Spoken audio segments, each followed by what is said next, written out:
Before this episode, a quick look starts. A massive thank you goes to Bandai Namco Australia and Square Enix Australia for providing me the review code for Final Fantasy Pixel Remasters, available now on PlayStation 4 and Nintendo Switch. Let's get on with the rest of the video.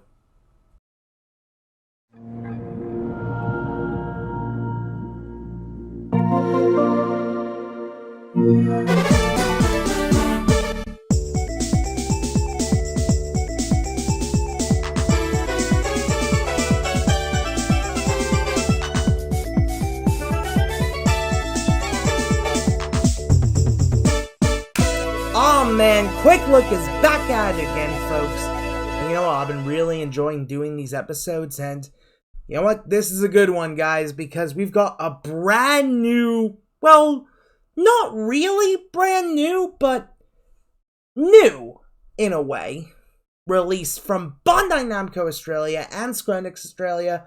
Once again, thank you so much for the review code, guys. It's always appreciated. And you know what? I'm really excited about this one because we're taking a look at the Final Fantasy Pixel Remasters. Yeah. So, Square Enix aren't known for the Final Fantasy franchise. We know this.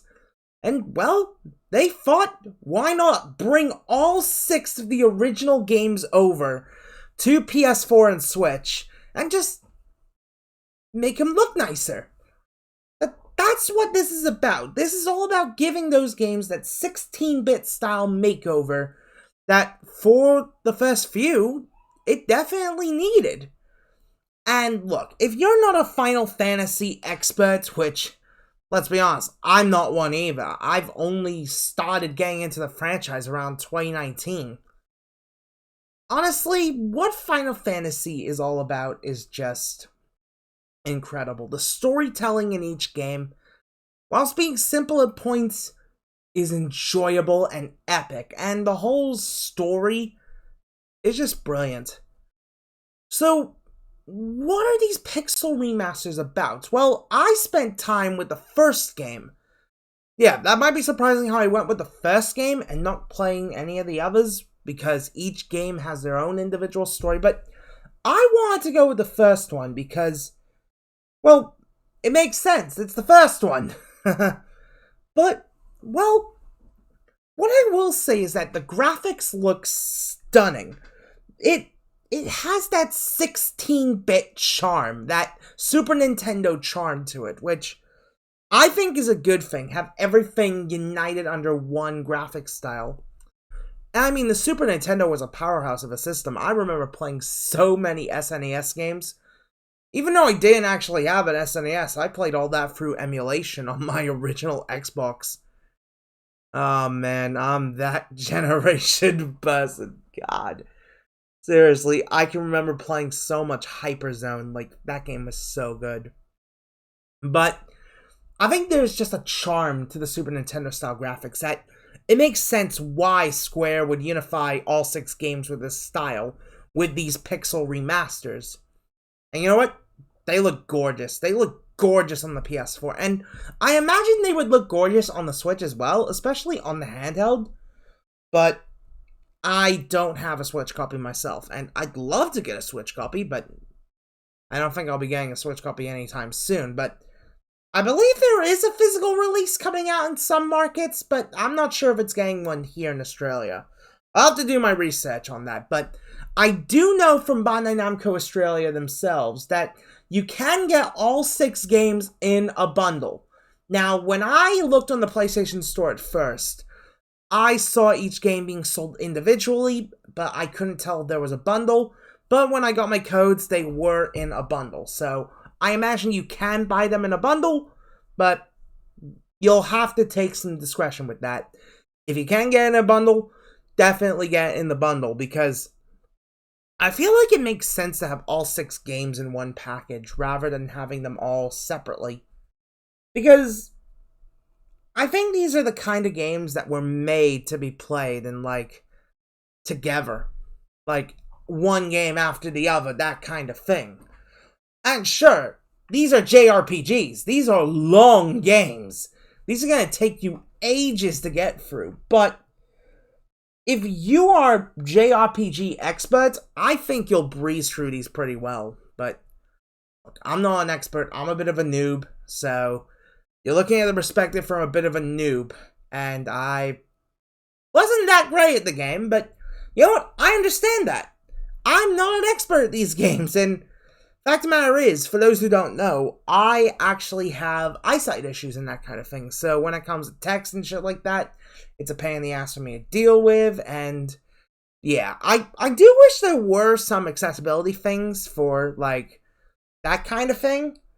But I imagine there might be some kind of thing for that on the PlayStation console itself. I'm not sure. That is a matter you guys will probably have to look into yourselves on that front. I don't know. That's the thing. I don't know. But are these games good? Well, yeah, it's Final fucking Fantasy. These games are legendary. They're one of the most iconic game franchises around. Like, if you've not played a Final Fantasy game, I think this is a good way to experience the first 6. Like, if you wanted to get into the first 6 and didn't want to bother with all the different versions that have been released over the years, I think this is the best way to go. Like, if you want to experience the first 6, it's an affordable way to experience the first 6 on modern platforms. And yes, I know the PS4 isn't really modern as such, but you can play these on PS5. So if you go to PS5, I definitely recommend you guys picking these up. I wouldn't be surprised if these eventually go into PS Plus, but I'm not sure. That is a matter for Sony to deal with, but for the moment, definitely pick these up. I'm not that great at these games myself, but if you're great at these games, or if you want to get into these games, this is definitely a great way to experience the saga. All 6 games, one package, or 6 individual games if you prefer. And realistically, if you are a Final Fantasy nut, this is the best way to go for it. Like, if you love Final Fantasy, there you go. Simple as that. But yeah, there isn't really too much I can fully say on these, but what I will say is that these games are great. And that's all you really need to know, because it's Final Fantasy, but just brought over to a modern platform in HD and the like. So, yeah, go play these. Oh man, but yeah, that's a bit of a shorter quick look than normal. Well, shorter-ish. I'm not sure how it'll turn out when I get to the editing part. But yeah, there's definitely a lot coming up over the next few days. In fact, I might, and keyword being might, have some new titles in my vicinity soon. I'm not sure just yet, but I will let you guys know as soon as possible. Oh, by the way, I should let you guys know that I've been uploading daily on the Preview House account. So if you're interested in VHS or Blu-ray previews and the like, if that's the kind of thing you want to watch, have a look. It's my second channel. It's a bit of a passion project. Just something a little different, I suppose. So, yeah. And I thank everyone for all the support there and here with all the different content. I can promise there will be a new MyGM episode out pretty soon. I don't know exactly when, but soon. That's what I'm going to say. Soon. It'll be out pretty damn soon. So, yeah, but thank you all guys for watching. It's been a lot of fun. And as always like to say, I will see you all next time. Take it easy, everyone, and I will see you all then. Johnny!